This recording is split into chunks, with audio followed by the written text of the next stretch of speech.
On today's Technobabble, should you do video a standard way or a special way?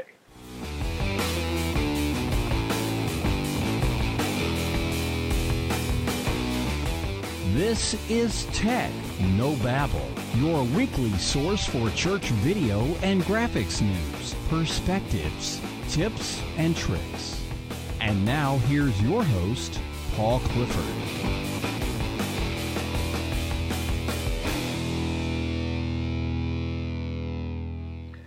Hi everyone, and welcome again to another episode of Technobabble. I am your host, Paul Allen Clifford, and I'd love for you to join the conversation. So head on over to trinitydigitalmedia.com/contact. There you can leave a question, comment, snide remark, whatever you want. You'll also find all the contact information for me there, Paul at trinitydigitalmedia.com. The voicemail number 1-877-763-3246 or 1-877-POD-ECHO for you to echo back to this podcast, or my Twitter handle, Paul Allen Cliff, PaulAlanclif.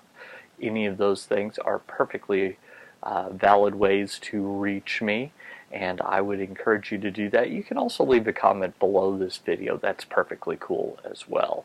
So let's talk about our topic. This is something that I'm going through myself at church.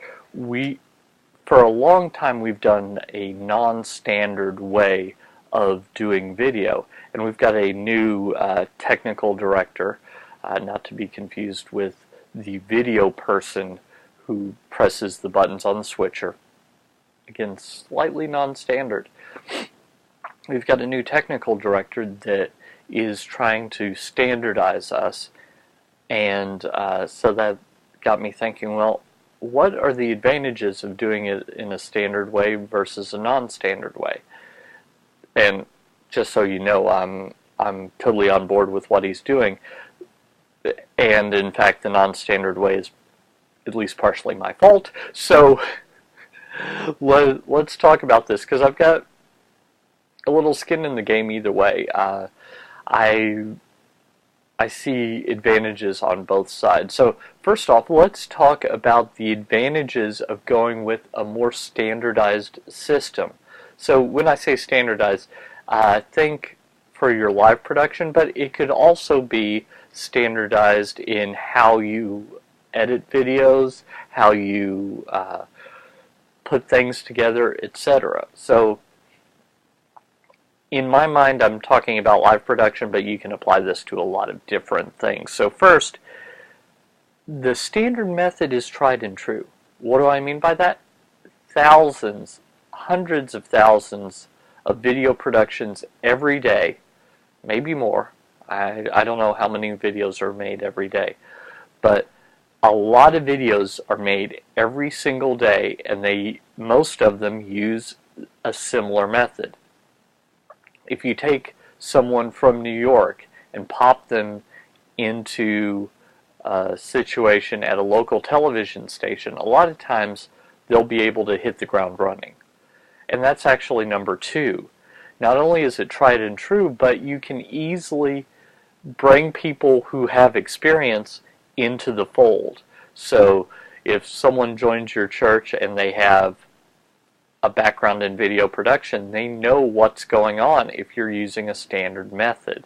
If your director is the person calling the shots, if your technical director is the person pressing buttons, if you have someone running the character generator, which might be a ProPresenter machine in this case, if it's all standard, then anyone from the outside who has experience can just hop right on in, no problem. They don't need any special training.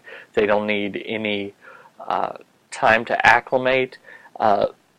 When videographers do freelance work, it really needs to be standard, because you might only be working with the person or organization for one day, maybe two. Maybe it's a week, maybe it's 6 months, but it is something where you have to hit the ground running, because if you had to be trained for 3 days for a one-day shoot, and in 2 days you're going to be somewhere else, that's not so much good.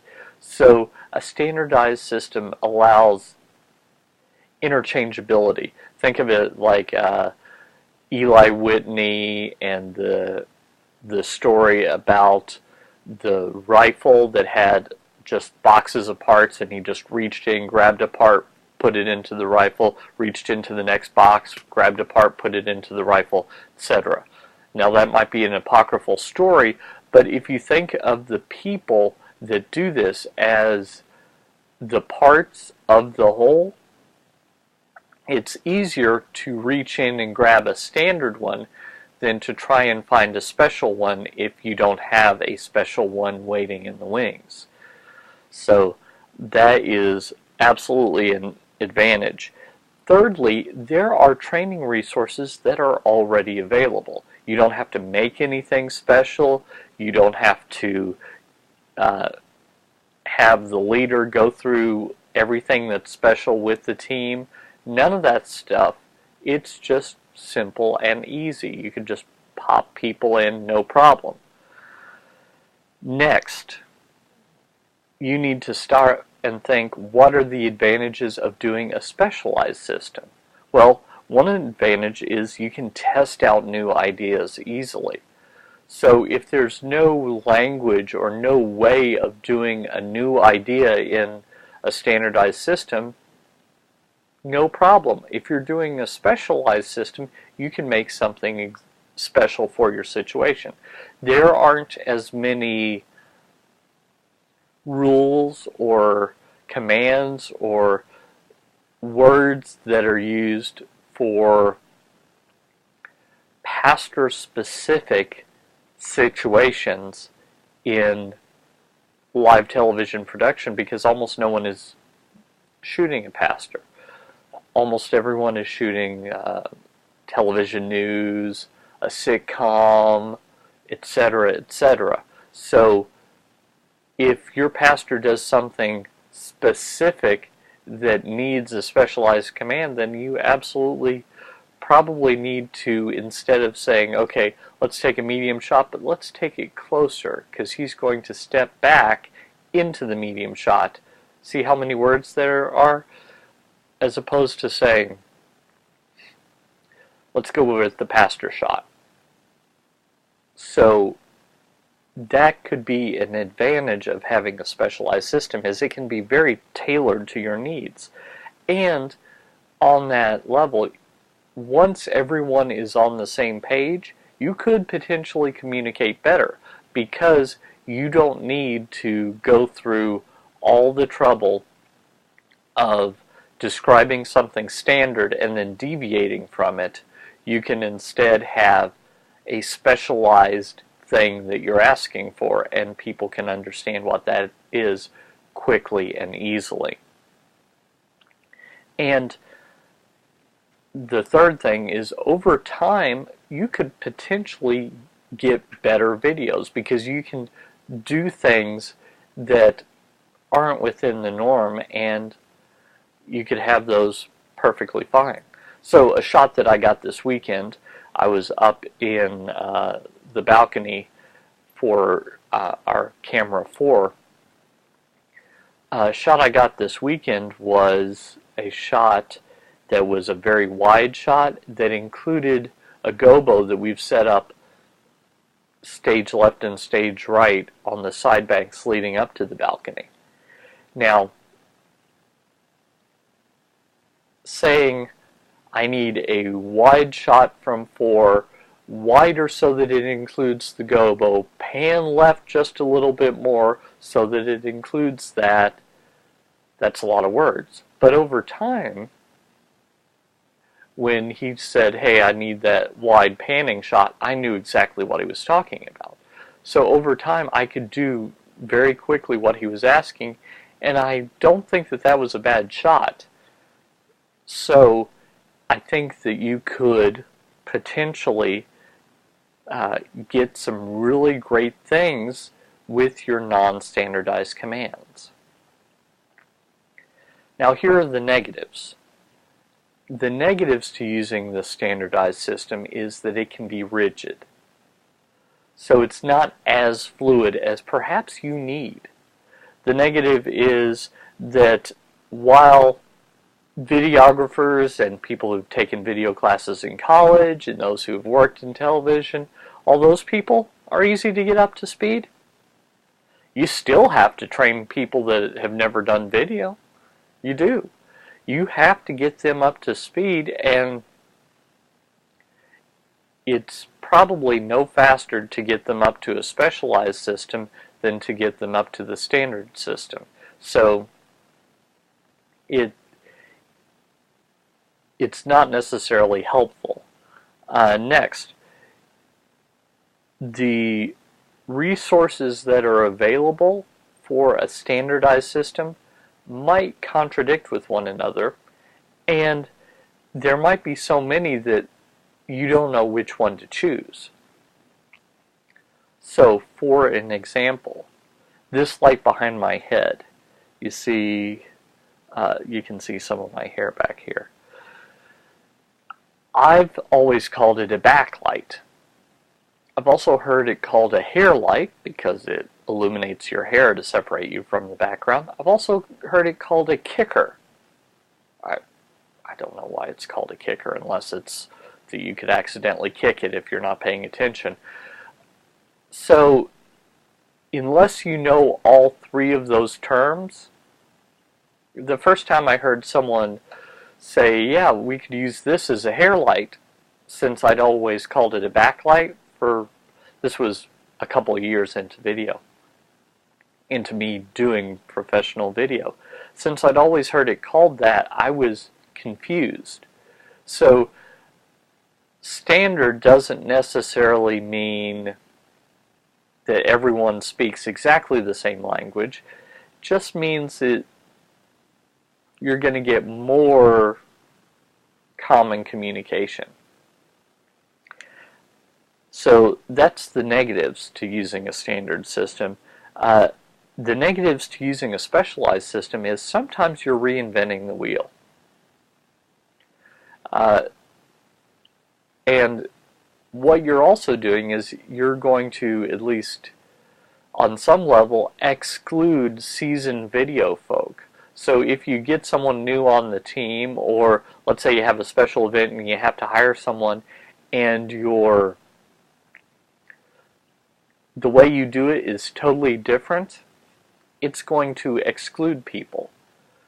So along this same line, since I've done video both my church's way and I've done it the standard way, I do freelance video work after all. This weekend when we said, hey, we're going to do this more standard, I said, fine, I know how to do that. So I immediately started doing video the way that I did it when I was at the television station a decade ago, when I go on freelance gigs, which is I don't get a shot unless the director tells me to get it, and then I move my camera. Because I want the director to always have my shot, the last one he or she gave me, in mind, and not look over at my camera and go, oh, I was going to take that shot, but he's totally not on it. No, I don't want to do that. So when they said we're going to do this the more standardized way, that's the way that I did. Well, it turned out that we were working in a more hybrid model, and I'll talk about that here in a second. So I was confused because what he said and what he did were somewhat different. Finally, a specialized system might yield worse video results. What do I mean by that? Video, think of it like this. There are schools of art. There are ways of doing things. And if your audience expects one and you go for another, it can be somewhat confusing. I believe, since, at least in North America, Americans watch so much television, that we should be doing it in the school, the genre, the way that television does video production, not the way that other churches do. I also believe that if you're trying to make it up as you go along, you're going to make mistakes. You're going to make it more difficult than it needs to be, and it could absolutely get worse results. So how do you reconcile the two? I think what I would recommend is you start with a standard system, try and get it as standard as possible, where someone on your video team can leave the team and get a job in television news, for example. They could start being a professional videographer. I think that that would be a great thing to aim for. But I think there are a few specifics that perhaps need specific tweaking.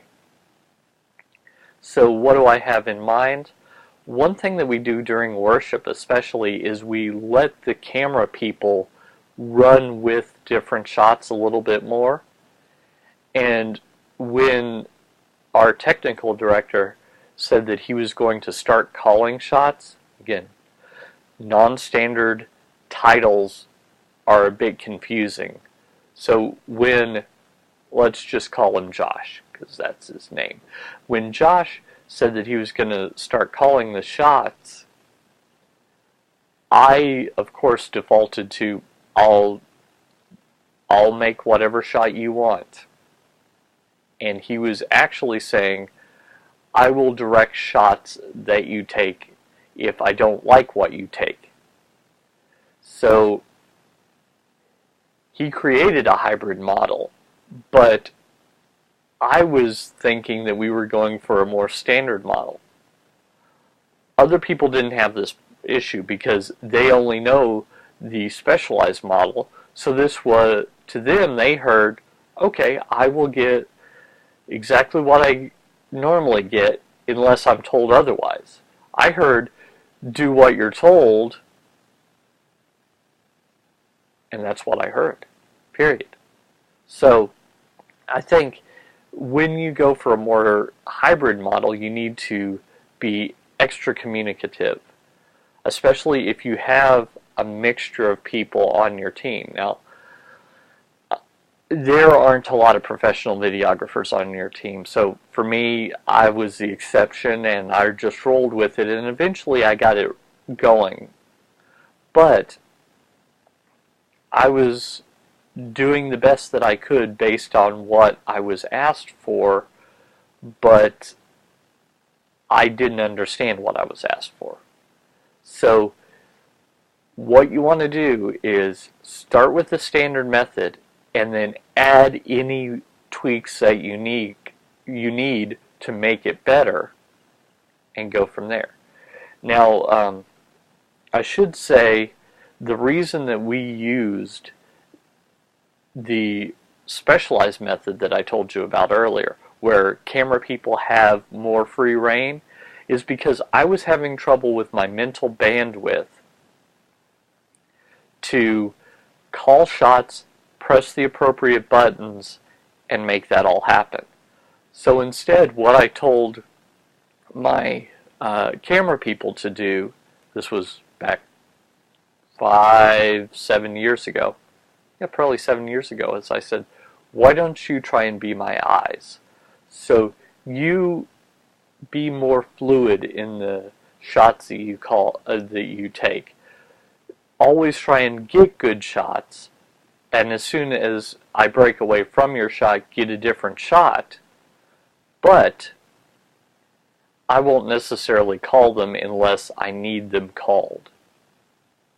So when we did that, it just made it easier for me. But that's not necessarily easier for everyone else. So that was the limitation of the system that I created. So how about you? When you're doing video at your church, do you use a specialized system or do you use a standard system? What do you do to make video the best that you can? What genre do you think of your church video as being a part of? Is it part of the church video genre, or is it part of the concert genre, the talk show genre, etc.? Why don't you leave your comments below, and we'll talk about it next time on Technobabble, when we're just trying to use video to go out and change eternity. Until next time, this is Paul Allen Clifford with TrinityDigitalMedia.com.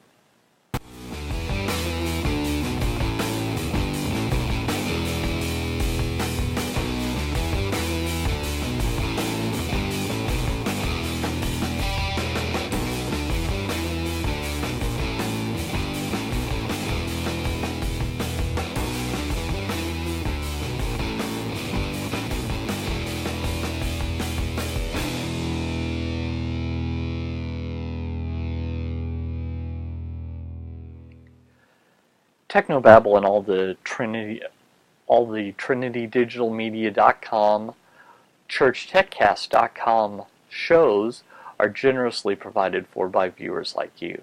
Thank you. Head on over to patreon.com/Paul Allen Cliff. That's patreon.com/Paul Allen Cliff, and you can support the show for as little as $1 a month.